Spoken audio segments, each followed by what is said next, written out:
This is Detective Hart. He thinks this is gonna be just another normal day where he chases down criminals in future America. But little does he know that he's about to uncover an evil conspiracy that could bring an end to the human race as we know it. Now is the time to turn away if you don't want to know what happens next, because today we're going to be investigating the strange happenings at the BEDA Corporation in Vice Project Doom. This is 23 Endings, the early years.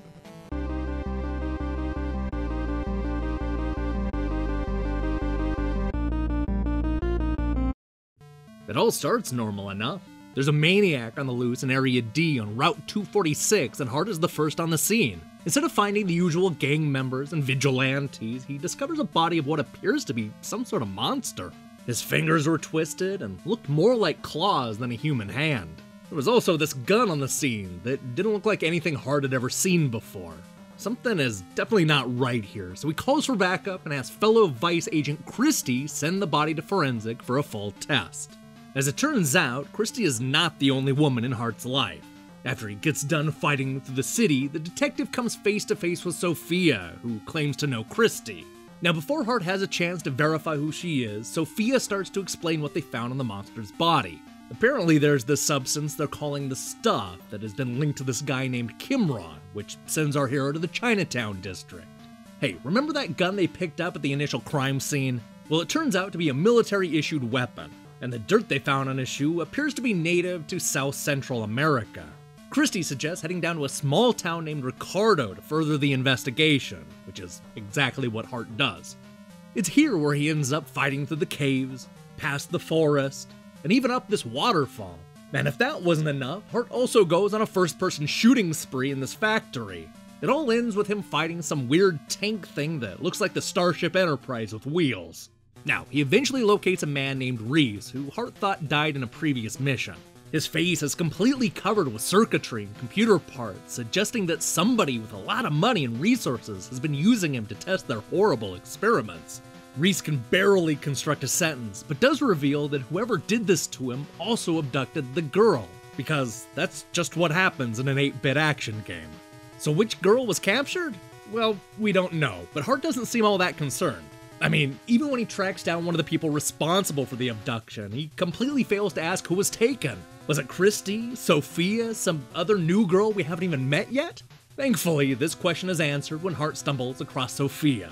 In the middle of South Central America, underground, in some sort of secret factory. It makes no sense why she's there, but the game isn't all that worried about it. Sophia informs us that Christie was captured by guys in biotech uniforms, which all points to the evil BEDA Corporation. On the way to exposing that company, Hart comes face to face with a giant monster that throws fireballs. But hold on a second, that ain't no monster. That's right, the monster turns out to be Christie, who then dies in Hart's arms. And just when it seemed that things couldn't possibly get any worse for our detective, he stumbles across a lifeless body being stored in some sort of capsule. Even more troubling is the fact that the lifeless body looks almost exactly like Hart. Confused and angry, the detective hits the streets in order to locate the BEDA Corporation. He ends up fighting through a giant mansion before finding the shadowy head of the evil company. Who is the guy pulling all the strings? Surprise! It's another guy that looks exactly like Hart. He then turns into a giant alien, and they fight. Here's what happens next.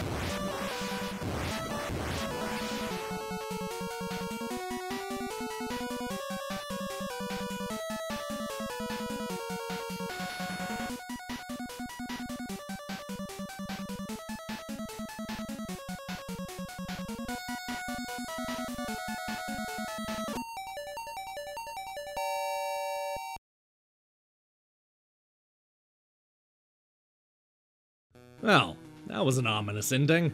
Sure, we defeat the guy running BEDA, but then we learned that Hart is probably wrapped up in this whole thing and could go bad at any time. And worse yet, the lifeless body in the capsule wakes up. Clearly, this is all going to come to a head in the sequel, where Hart gets to the bottom of the mystery and then fights himself in a couple of different ways. What a great setup! Unfortunately, there is no sequel. Vice Project Doom failed to drum up the same amount of interest as Ninja Gaiden and simply ended here, on something of a precarious note. The truth is, I'm okay with that. Not every game has to be wrapped up at the end, and I like imagining what happened next. What I don't like is the final shot of Hart. This is a guy who looked badass in every one of his poses, only to go out with this awkward angle that accentuates his large chin, nose, and receding hairline. Not cool, Sammy. Not cool. Hey, thanks for watching this episode of 23 Endings, the early years. So here's the question of the day. What's your favorite or most hated video game cliffhanger? I have a hunch that most people are going to go with the cliffhangers they hate, since they're inherently frustrating. Let me hear your thoughts in the comments below. So get this, there are only 3 episodes left. We're going to be talking about Flashback tomorrow, followed by Ninja Gaiden on Friday. Then what? What will the final episode be? Well, I guess you'll have to unwrap that on Christmas Day, huh? So I say, click that subscribe button and support what we're doing here. Until then.